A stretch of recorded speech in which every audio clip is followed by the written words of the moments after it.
नमस्कार। मैं आचार्य नीरज वत्स। कल एक भाई ने हमें जन्म कुंडली दिखाने के लिए कॉल की। उस दौरान उसने एक बहुत ही शानदार प्रश्न किया। आप भी सुनिए प्रश्न क्या है। कि गुरुजी, मेरी मेष लगन की जन्म कुंडली है और मुझ पर शुक्र की महादशा चली हुई है। शुक्र मेरे दूसरे और सातवें भाव के स्वामी हैं। मैंने यूट्यूब पर बहुत सारी ऐसी वीडियो देखी हैं जिसमें बताया गया है कि दूसरे और सातवें भाव के स्वामी मार्केस ग्रह कहलाते हैं और ये किसी न किसी रूप में हमारे लिए अनिष्टकारी होते हैं। तो क्या यहाँ शुक्र मुझे लाभकारी फल देगा या मेरे लिए अनिष्टकारी होगा? तो आइए इस पर थोड़ा विचार करते हैं। अष्टम भाव से हम आयु का निर्णय लेते हैं।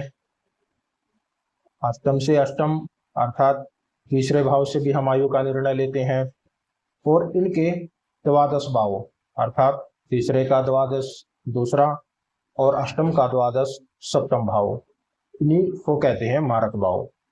और मेष लगन की कुंडली में शुक्र इन्हीं मारक भाव का स्वामी होता है। अब प्रश्न ये है कि क्या शुक्र की महादशा जब हम पर आएगी तो शुक्र हमें मारक ग्रह का फल देंगे या नहीं देंगे?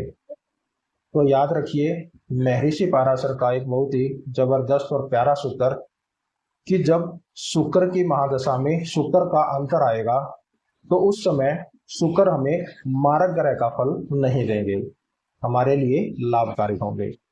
लेकिन दूसरी तरफ मान लीजिए आपकी जन्म कुंडली में शुक्र किसी ग्रह के साथ युति संबंध में बैठा है या शुक्र पर किसी न किसी ग्रह की दृष्टि है या अन्य किसी रूप में अगर शुक्र किसी ग्रह से प्रभावित है, तो जब भी शुक्र की महादशा में उस ग्रह की अंतर्दशा अथवा प्रत्यंतर दशा आएगी उस दौरान शुक्र मारक ग्रह का फल देंगे।